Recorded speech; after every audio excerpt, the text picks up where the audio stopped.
Last time we looked at the doctrine of creation.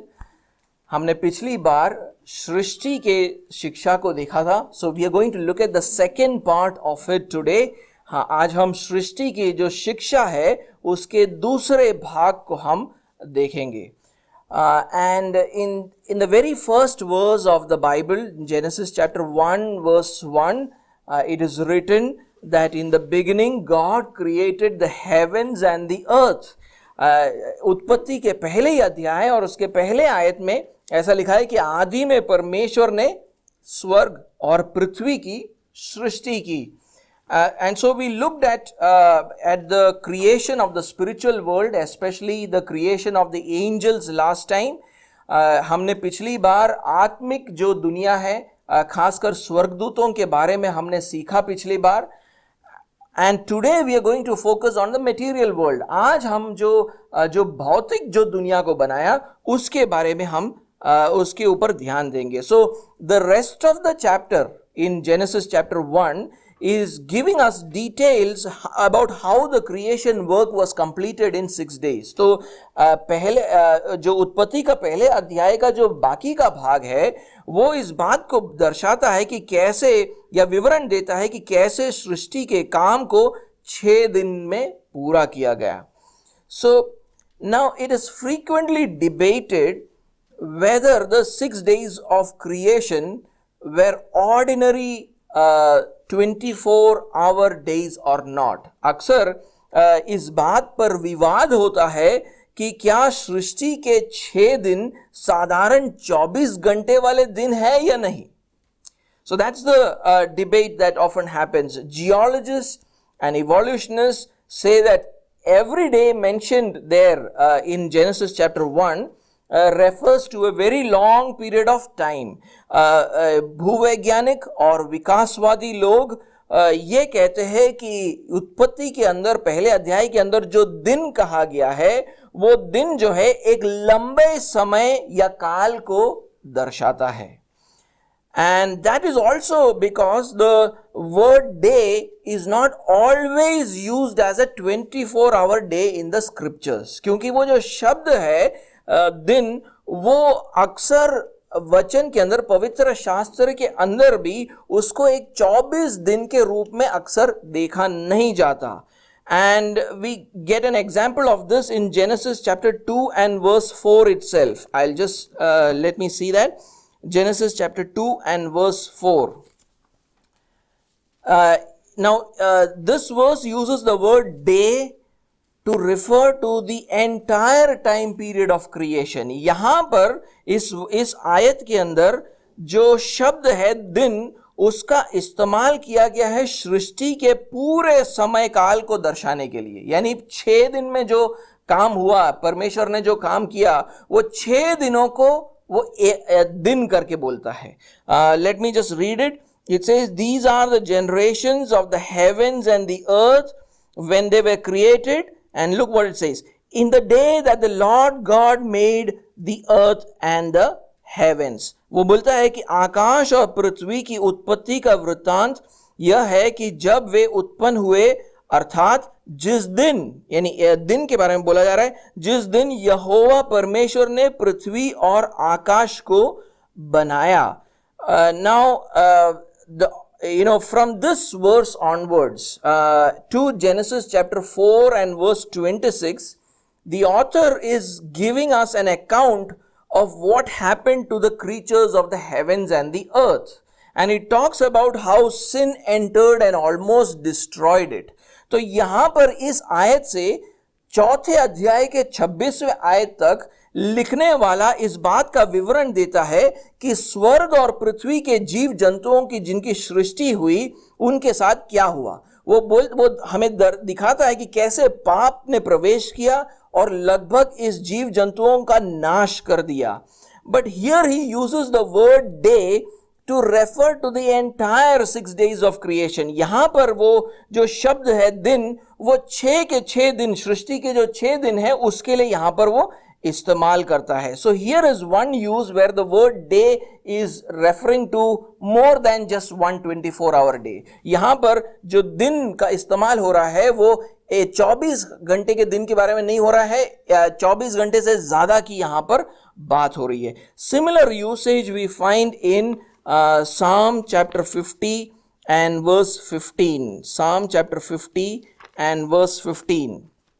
यहां पर भजन संहिता 50 और उसके 15वें आयत में लिखा है, और संकट के दिन मुझे पुकार, मैं तुझे छुड़ाऊंगा और तू मेरी महिमा करने पाएगा. And call upon me in the day of trouble, I will deliver you and you shall glorify me. So Psalm 50 and verse 15 uses the word day for a difficult phase of life. It's not speaking about one particular day, it's speaking about a difficult phase of life. यहां पर जो है जीवन में आने वाले संकट काल के लिए इस्तेमाल किया जा रहा है. दिन जो शब्द है वो एक संकट काल के लिए इस्तेमाल किया जा रहा है, सिर्फ एक दिन के लिए इस्तेमाल नहीं किया जा रहा है. And a similar use you will find also in Ecclesiastes and chapter 7, if you can turn with me there.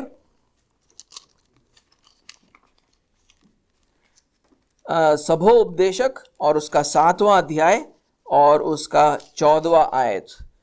Ecclesiastes chapter 7 and verse 14. वहां ऐसा कहा, शुरुआत में ऐसा कहा गया है, सुख के दिन सुख मान और दुख के दिन सोच. In the day of prosperity be joyful, and in the day of adversity consider. It's written like that there. So again the word day is used for times of prosperity and times of adversity. यहां पर जो शब्द दिन करके इस्तेमाल किया गया है वो हमारे जीवन में आने वाले सुख के समय काल और दुख के समय काल के लिए इस्तेमाल किया गया है यहां पर. And that is why the New English Translation, Net Translation जो है, इसका अनुवाद इस तरह करता है. It says, in times of prosperity be joyful, but in times of adversity consider this. वो बोलता है कि सुख के समयों में सुख मान और दुख के समयों में सोच. Now despite all these verses, इन सब आयतों के बावजूद the literal interpretation of the word day in Genesis 1, I believe is a 24-hour day. इन सब आयतों के बावजूद ये जो शब्द है दिन करके जो उत्पत्ति के पहले अध्याय में इस्तेमाल किया गया है, ये एक 24 घंटे वाले दिन के लिए इस्तेमाल किया गया है. Because of the following 3 reasons. मैं इसके लिए 3 कारण मैं आपको दूंगा. I'll give you 3 reasons. First, the Hebrew word which is used for day is yom, primarily denotes an ordinary day. यहां पर जो इब्रानी शब्द का इस्तेमाल किया गया है योम, वो साधारण या मुख्य रूप से एक साधारण दिन के लिए इस्तेमाल किया जाता है, यानी 24 घंटे वाले दिन के लिए इस्तेमाल किया गया है. So unless the context demands another interpretation, it should not be understood as an it should be understood as an ordinary day. So unless the context gives us some reason to believe otherwise, it is a normal ordinary day. जब तक वचन में संदर्भ हमें इस बात का यानी हमें किसी और मतलब की तरफ ना ले जाए, इस शब्द का मतलब एक साधारण दिन ही होना चाहिए, क्योंकि संदर्भ के अंदर ऐसा कुछ भी नहीं है जो हमें यह बताए कि ये 24 घंटे से ज्यादा की बात हो रही है यहां पर. Second point, in Genesis 1 you will see this repeated mention of morning and evening in Genesis 1. Okay? आप उत्पत्ति के पहले अध्याय में आप देखोगे कि ये शब्द जो है भोर और सांझ, इसका बार बार इस्तेमाल किया जाता है. So that favors the interpretation that it is talking about a 24-hour day. तो ये इस बात को दिखाता है कि यहां पर 24 घंटे के बारे में बात हो रहा है. Let me just give you some examples. Genesis chapter 1 and verse 5 and 8, you will see those words being used. Genesis chapter 1 and verse 5. उत्पत्ति का पहला अध्याय 5वां आयत. God called the light day and the darkness he called night. And look here, and there was evening and there was morning the first day. और परमेश्वर ने उजियाले को दिन और अंधियारे को रात कहा, तथा सांझ हुई, फिर भोर हुआ, इस प्रकार पहला दिन हो गया.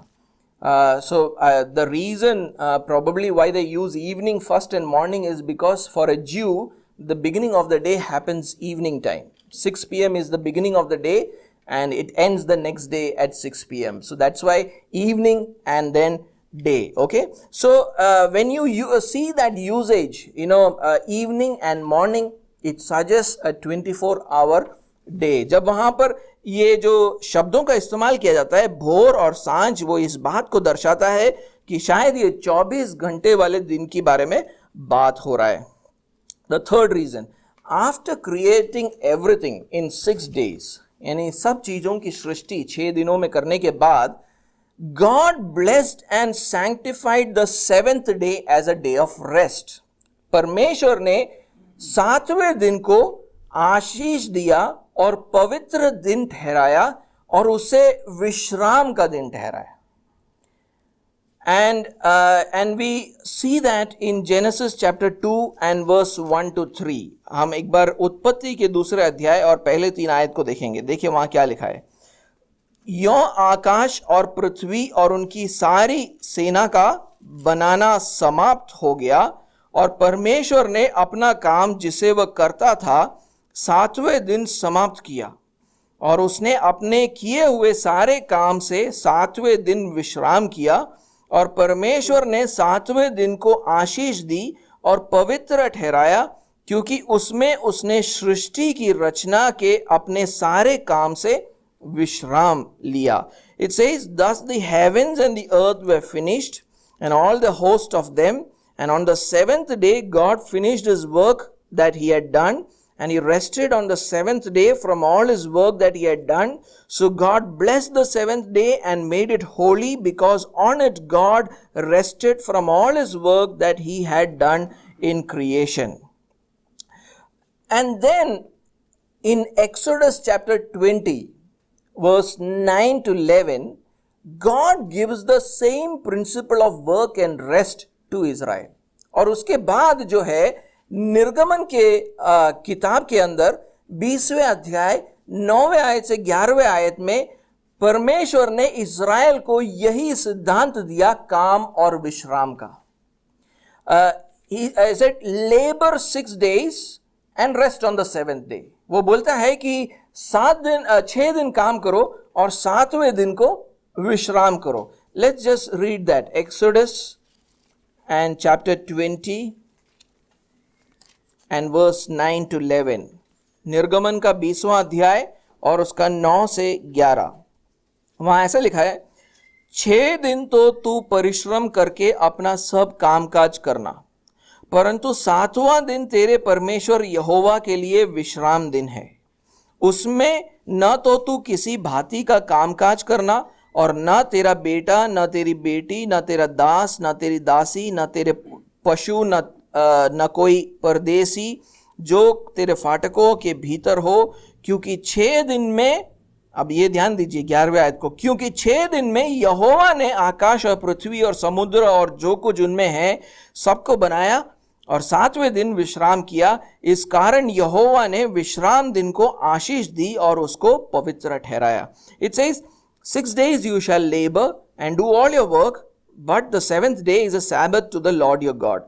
On it you shall not do any work, you or your son or your daughter, your male servant or your female servant or your livestock or the sojourner who is within your gates. For in 6 days the Lord made heaven and earth. Now this is the reason that he gives for the Sabbath. He says in verse 11, for in 6 days the Lord made heaven and earth, the sea and all that is in them, and rested on the 7th day. Therefore the Lord blessed the Sabbath day and made it holy. So verse 11 says that Israel should observe the Sabbath because God also worked and rested in the same way. यहां पर 11वें आयत में यह बोला जा रहा है कि इज़राइल को ऐसे इसलिए करना है, शबत का जो है वो उसको रखना है, वो क्योंकि परमेश्वर ने इसी तरह परिश्रम करके विश्राम किया. सो it means God also did the work of creation in 6 24-hour days and then rested on the 7th day. और यहां पर यह कहा जा रहा है कि परमेश्वर ने यों ही 6 दिन 24 घंटे वाले 6 दिन के अंदर काम किया और 7वें दिन उसने फिर विश्राम किया. All these reasons now show that creation was made in 24-hour days, that is over 6 days, 6 24-hour days. मेरे अनुसार ये सारे कारण इस बात को दर्शाते हैं कि उत्पत्ति जो है या सृष्टि जो है वो 6 दिनों के अंदर 24 घंटे वाले दिनों के अंदर पूरी हुई.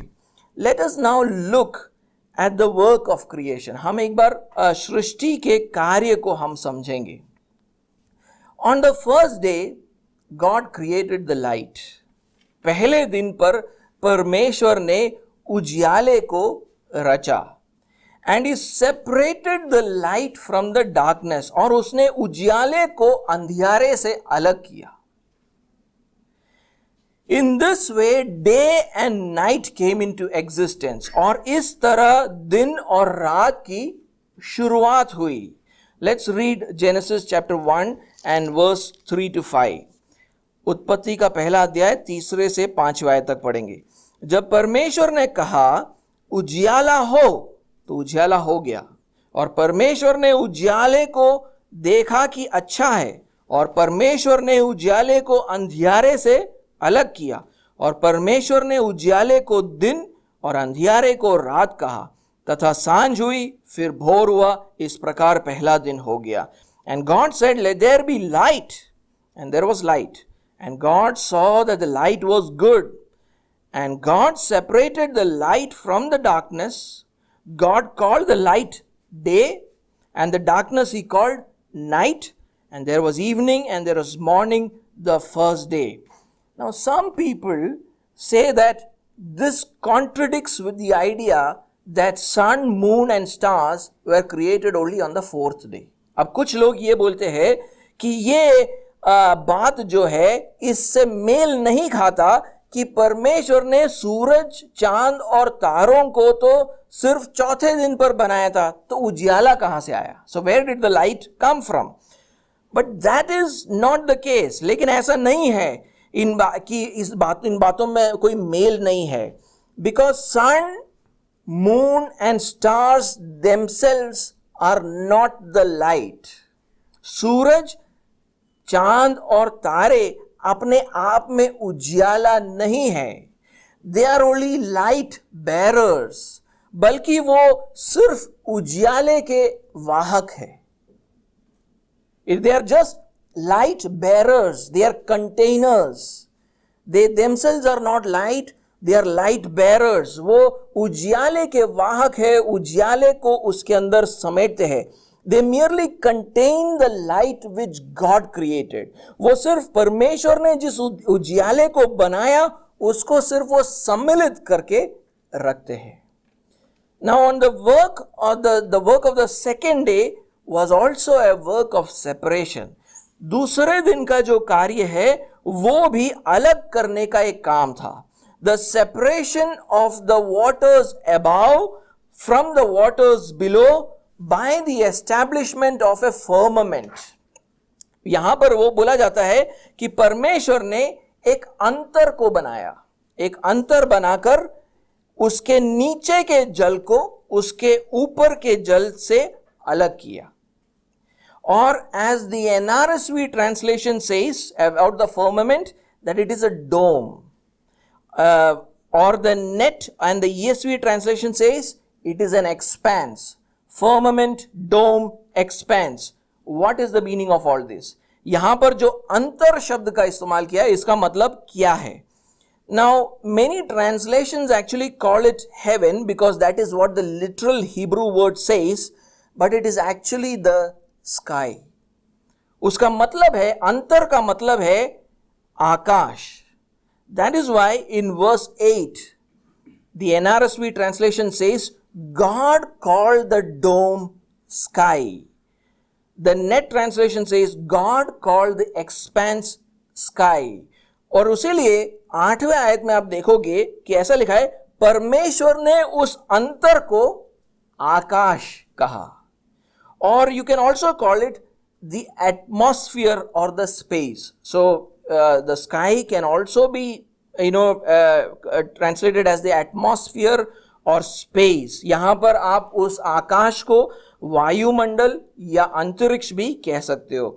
The sky or atmosphere or space separates the water above it from the waters below on the earth. तो यहाँ पर जो है पानी को अलग किया जाता है. इस आकाश या वायुमंडल जो है पानी को अलग करता है. उसके ऊपर पानी है और नीचे धरती पर जो पानी है उन दोनों पानी को अलग करता है. And on the third day the work of separation is continued. तीसरे दिन पर अलग अलग करने का काम जारी रहता है. Water was covering the surface of the earth. So अब जो है इस स्थिति में अभी धरती के तल पर पानी से धरती के तल को पानी से ढका हुआ था.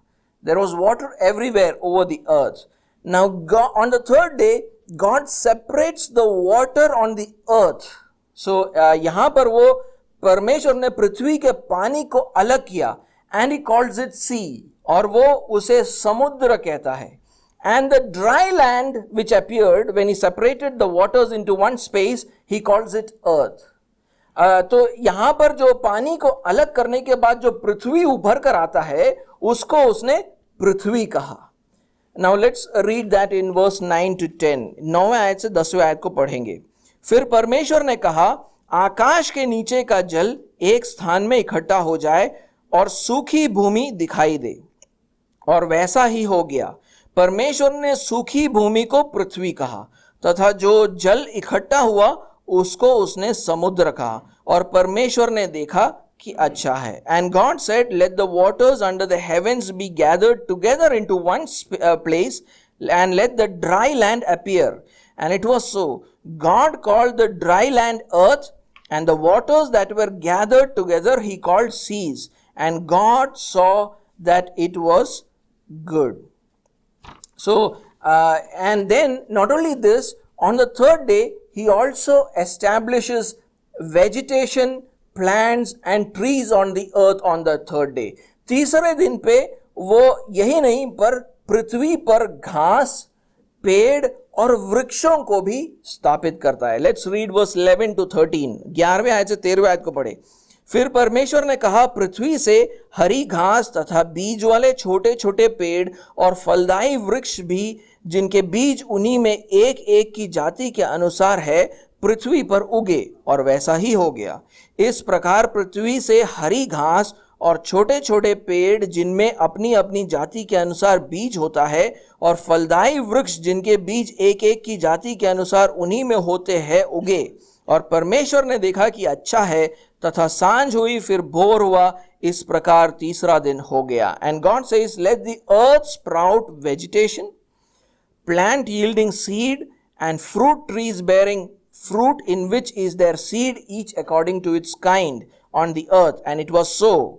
The earth brought forth vegetation, plants yielding seed according to their own kinds, and trees bearing fruit in which is their seed, each according to its kind. And God saw that it was good, and there was evening and there was morning the third day.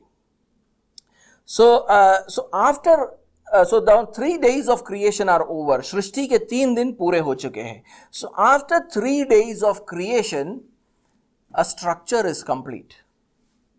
3 दिनों के सृष्टि के बाद ढांचा तैयार हो गया है. Now, so you will see that there is light in creation. वहां पर उजियाला है. There is sky above. ऊपर आकाश है. And down below are seas. नीचे समुद्र है. पृथ्वी है, dry land. There are vegetables. घास है. Vegetation, there घास है. Plants, there are पेड़ है. और वृक्ष है, there are trees. Now, so the structure is ready, and now God fills this structure. अब परमेश्वर जो है इस ढांचे को भरता है. कैसे? He fills the structure, fills the sky with heavenly powers and fills the earth with moving creatures.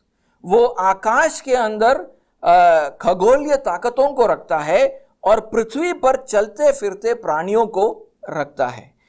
So you will see a correspondence here. आप जो है देखोगे कि इसके अंदर मेल होता है. On the first day what he created links to the fourth day of what he created. What he created on the second day links to the fifth day what he created. And what he created on the third day links to the sixth day of what he created. The structure that he made on that day corresponds to the creatures that he made on that day. हम उसको एक बार देखेंगे. So if you remember, the first day he created light. पहले दिन पर उसने उजियाले को बनाया. Now on the fourth day he creates the light bearers. अब चौथे दिन पर वो उजियाले के वाहक को बनाता है. The sun, moon and stars. वो सूरज, चांद और सितारों को बनाता है. Why do we need them? हमें इसकी क्या जरूरत है? We need them for 4 reasons at least. हमें कम से कम 4 कारण हैं हमें ये सूरज, चांद और सितारे चाहिए. First, it divides day and night. वो दिन और रात को अलग करते हैं. And second, to serve as signs of weather conditions. ये जो है, ये जो सूरज, चांद और सितारे है, ये मौसम का जो बदलना है उसका इशारा भी करता है. So sun is seen very less during the monsoon and even probably in the winter season. सूरज जो है कम दिखता है वर्षा के समय और सर्दियों के समय में. But it is more prominent and hotter during the summer season. लेकिन गर्मियों के समय पर वो बिल्कुल ज़्यादा दिखता है और वो अत्यंत ही गर्म रहता है. Moon and the stars are also hidden by the monsoon clouds. चांद और सितारे भी जो है वर्षा के समय पर बादलों के द्वारा वो ढके जाते हैं. So we see that all these sun, moon and stars give us a sign of the changing weather conditions. So सूरज, चांद और सितारे हमारे पृथ्वी पर होने वाले जो ऋतुओं का जो बदलाव है उस बात को वो दर्शाता है, उस बात को वो दिखाता है कि कैसे ऋतुओं में बदलाव आ रहा है. तो उससे मनुष्य जो है कुछ अपने रहन सहन में वो बदलाव करता है. Accordingly, man begins to change his living. Now during winter we put on warm clothes. So everything points to something. The third thing is to determine the progress of days, seasons and years. So ये जो सूरज है वो इस बात को दर्शाता है कि कैसे दिन और मौसम और साल का बदलाव आता है. So according to these sun, moon and stars, we determine the progress of days and seasons and years changing. And fourth, most importantly, function as lights for the earth. और ये जो सूरज, चांद और सितारे हैं वो पृथ्वी पर उजियाला देते हैं. Let me just read verse 14 to 19. 14वीं आयत से 19वीं आयत तक मैं पढ़ूंगा. फिर परमेश्वर ने कहा, दिन को रात से अलग करने के लिए आकाश के अंतर में ज्योतियां हों और वे चिन्हों और नियत समयों और दिनों और वर्षों के कारण हो, और वे ज्योतियां आकाश के अंतर में पृथ्वी पर प्रकाश देने वाली भी ठहरे. और वैसा ही हो गया. तब परमेश्वर ने 2 बड़ी ज्योतियां बनाई. उनमें से बड़ी ज्योति को दिन पर प्रभुता करने के लिए और छोटी ज्योति को रात पर प्रभुता करने के लिए बनाया, और तारागण को भी बनाया. परमेश्वर ने उनको आकाश के अंतर में इसलिए रखा कि वे पृथ्वी पर प्रकाश दे तथा दिन और रात पर प्रभुता करे और उजियाले को अंधियारे से अलग करे. और परमेश्वर ने देखा कि अच्छा है.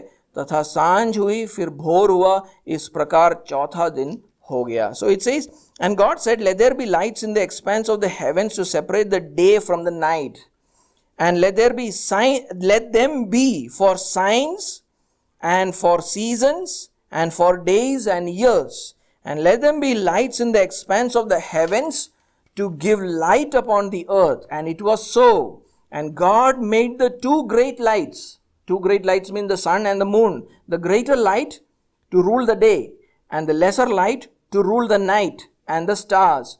So that's how they differentiate between the day and night. The sun shows that the day has come, the moon shows that the night has come. And God set them in the expanse of the heavens to give light on the earth, to rule over the day and over the night, and to separate the light from the darkness. And God saw that it was good, and there was evening and there was morning, the fourth day. Now I had told you how God is filling up the structure. मैंने आपको बताया कि कैसे परमेश्वर अपने इस ढांचे को वो भर रहा है. So if you remember, he had created the sky on the second day. अगर आपको याद हो तो दूसरे दिन पर उसने किसको बनाया? आकाश को बनाया, है ना, अंतर को बनाया. Which separated the waters above and the waters below. जिसने पानी को अलग किया, ऊपर के पानी और नीचे के पानी को अलग किया. Now on the fifth day, so I told you second day corresponds to the fifth day. दूसरा दिन जो है पांचवें दिन के साथ जुड़ा हुआ है. He fills the sky now with birds and the waters below with fish. वो क्या करता है कि वो आकाश में पक्षियों को डालता है और पानी में मछलियों से भर देता है. So birds above and fish are the inhabitants of the sky and the waters. तो पक्षी और मछली आकाश और जल में रहने वाले प्राणी बने. Let me just read that for verse 20 to 23. 20 आयत से 23 आयत. फिर परमेश्वर ने कहा, जल जीवित प्राणियों से बहुत ही भर जाए और पक्षी पृथ्वी के ऊपर आकाश के अंतर में उड़े. इसलिए परमेश्वर ने जाति जाति के बड़े बड़े जल जंतुओं की और उन सब जीवित प्राणियों की भी सृष्टि की जो चलते फिरते हैं, जिनसे जल बहुत ही भर गया, और एक एक जाति के उड़ने वाले पक्षियों की भी सृष्टि की. और परमेश्वर ने देखा कि अच्छा है. और परमेश्वर ने यह कह के उनको आशीष दी, फूलों फलों और समुद्र के जल में भर जाओ और पक्षी पृथ्वी पर बढ़े. तथा सांझ हुई, फिर भोर हुआ. इस प्रकार पांचवा दिन हो गया. And God said, let the waters swarm with swarms of living creatures, and let birds fly above the earth across the expanse of the heavens or the sky.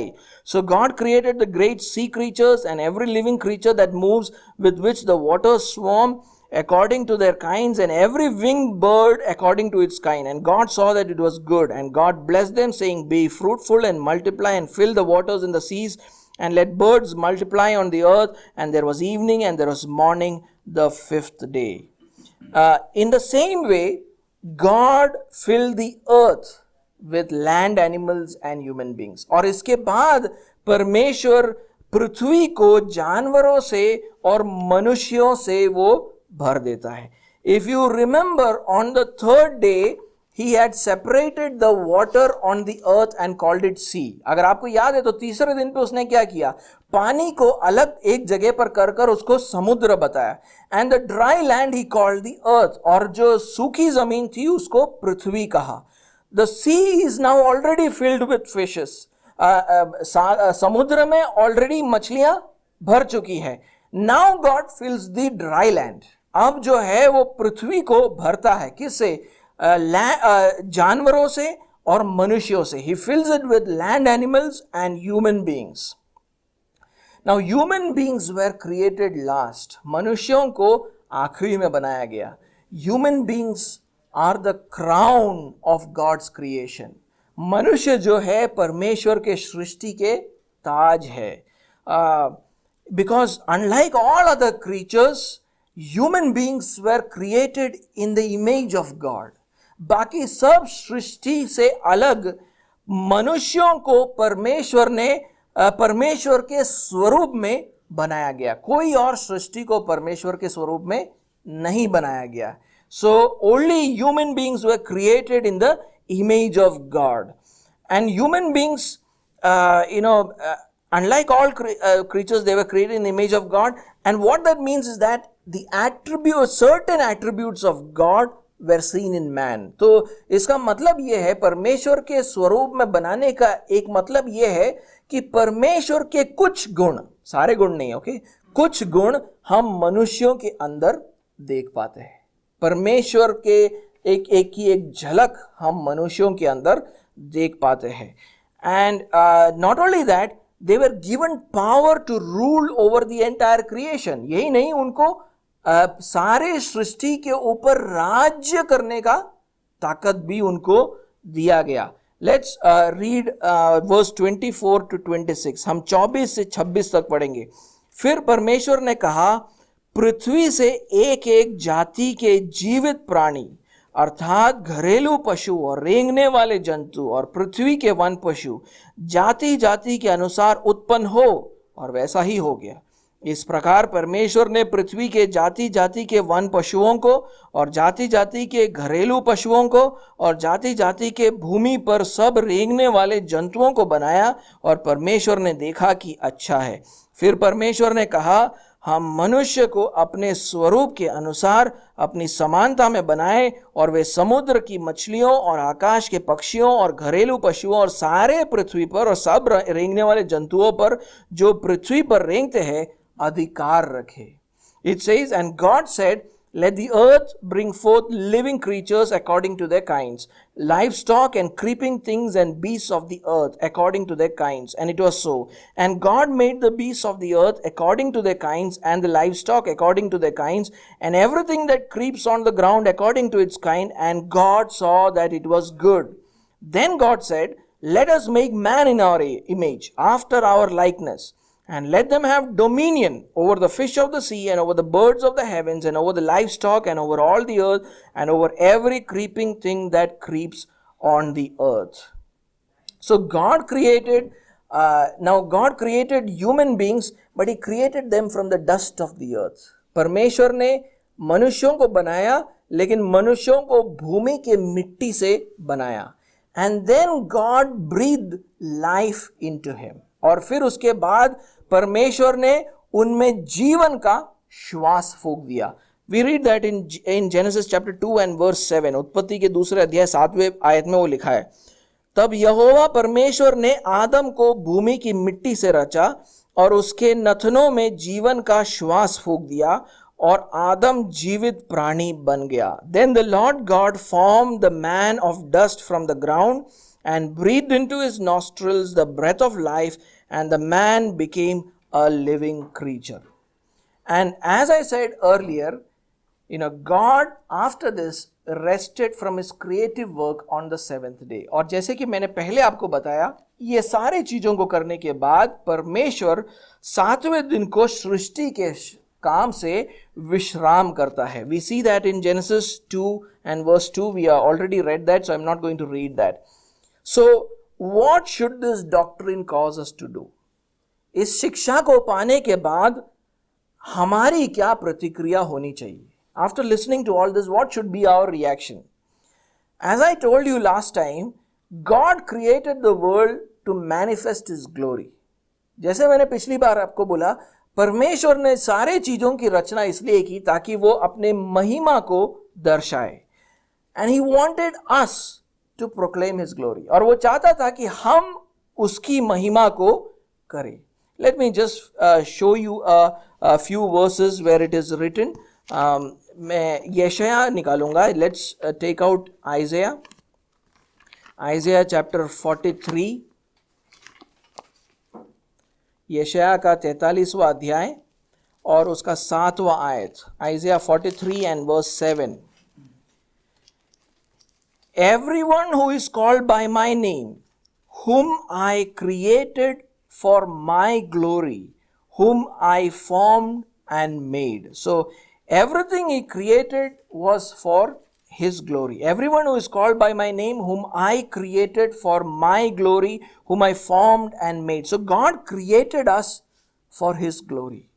हर एक को जो मेरा कहलाता है, जिसको मैंने अपनी महिमा के लिए सर्जा है. परमेश्वर ने हर चीज की सृष्टि उसको सर्जा ताकि उसकी महिमा उसको प्राप्त हो. एंड उसको महिमा मिले, जिसको मैंने रचा और बनाया है. Let me take another verse from Romans chapter 11 and verse 36. हम रोमियो के 11वें अध्याय और उसके 36वें आयत को देखेंगे. We had read this last time also, but we'll read it again. हमने पिछली बार भी इसको पढ़ा था, फिर से एक और बार पढ़ेंगे. Romans 11 verse 36, रोमियो का 11वां अध्याय 36वां आयत, क्योंकि उसी की ओर से और उसी के द्वारा और उसी के लिए सब कुछ है। सब चीजें किसके लिए है? परमेश्वर के लिए है। उसलिए लिखने वाला फिर क्या बोलता है? उसकी महिमा युगानुयुग होती रहे, आमीन। It says for from him and through him and to him, that means for his glory are all things. So the writer says, to him be glory forever, amen. And then I will also look at Colossians chapter 1 and verse 16. कोलोसियों का पहला अध्याय और उसका 16वां आयत हम एक बार देखेंगे। Here it is talking about Jesus. यहाँ पर यीशु मसीह के बारे में बात हो रहा है। Let's see what it says. For by him all things were created, in heaven and on earth, visible and invisible, whether thrones or dominions or rulers or authorities, all things were created through him and for him. It is for Jesus that everything has been created. It's for his glory. यहाँ पर 16वें आयत में ऐसा लिखा है कि क्योंकि उसी में यानी यीशु मसीह में सारी वस्तुओं की सृष्टि हुई, स्वर्ग की हो अथवा पृथ्वी की, देखी या अनदेखी, क्या सिंहासन, क्या प्रभुताएं, क्या प्रधानताएं, क्या अधिकार, सारी वस्तुएं उसी के द्वारा और उसी के लिए सृजी गई है। यानी यीशु मसीह के लिए ये सारी चीजों को सृजा गया है। But the problem is sinful human beings see God's work in creation, but yet they do not give glory to God. पापी मनुष्य परमेश्वर के सृष्टि को देखकर वो परमेश्वर को महिमा नहीं देता है। He does not give it. Rather, they worship other gods. बल्कि परमेश्वर को महिमा देने के बदले वो अपने हाथ के बनाए हुए ईश्वरों की आराधना करता है। In fact, they worship images in the form of man or birds or four-footed animals or crawling creatures. That means man, sinful man, instead of creating the creator God, he worships, gods which are in the form of the creatures.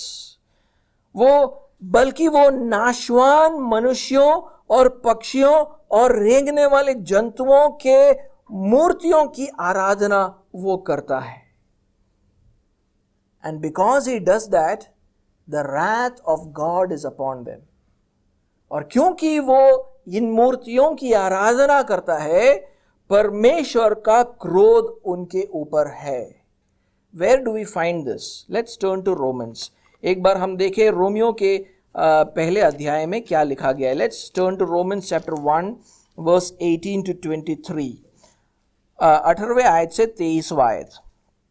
परमेश्वर का क्रोध तो उन लोगों की सब अभक्ति और अधर्म पर स्वर्ग से प्रकट होता है, जो सत्य को अधर्म से दबाए रखते हैं, इसलिए कि परमेश्वर के विषय का ज्ञान उनके मनों में प्रकट है, क्योंकि परमेश्वर ने उन पर प्रकट किया है उसके अनदेखे गुण, अर्थात उसकी सनातन सामर्थ और परमेश्वरत्व जगत की सृष्टि के समय से उसके कामों के द्वारा देखने में आते हैं, यहां तक कि वे निरुत्तर है। यानी परमेश्वर ने जो सृष्टि बनाई उसके अंदर आप परमेश्वर के सनातन सामर्थ, उसके परमेश्वरत्व को देख पाते हो, उसीलिए उनके पास अब कोई बहाना बच नहीं गया है, वो निरुत्तर है। फिर क्या कहते हैं 21वां आयत, इस कारण कि परमेश्वर को जानने पर भी उन्होंने परमेश्वर के योग्य बढ़ाई और धन्यवाद न किया, परंतु व्यर्थ विचार करने लगे, यहां तक कि उनका निर्बुद्धि मन अंधेरा हो गया।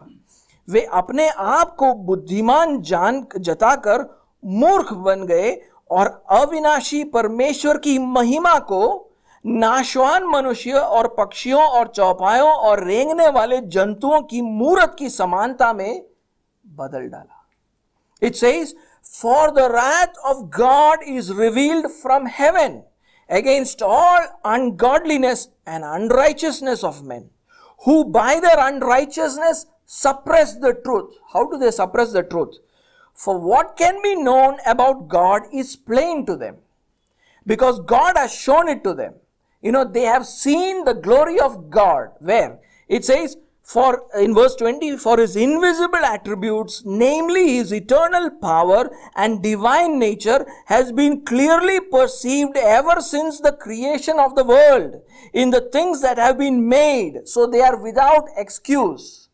Every person on this earth can see God's power, his invisible attributes, his divine nature through the things that are created. So they have no excuse now not to worship the true God. But then what does verse 21 says? For although they knew God, they did not honor him as God or give thanks to him, but they became futile in their thinking, and their foolish hearts were darkened. Claiming to be wise, they became fools and exchanged the glory of the immortal God for images, resembling mortal man and birds and animals and creeping things. Instead of giving glory to the immortal God, they began to worship idols in the image of mortal man, birds, animals, and creeping things. But Jesus came to die for our sins, so that our sins may be forgiven. लेकिन यीशु मसीह आया ताकि वो हमारे पापों के लिए अपना बलिदान दे, ताकि हमारे पापों की क्षमा हो. Having sacrificed his son Jesus on the cross, God opened our eyes to see the glory of God in the face of Jesus Christ. हमारे लिए अपने पुत्र यीशु मसीह को भेजने के बाद उसने हमारे आंखों को खोला ताकि हम उसकी महिमा को यीशु मसीह के चेहरे पर देख पाए.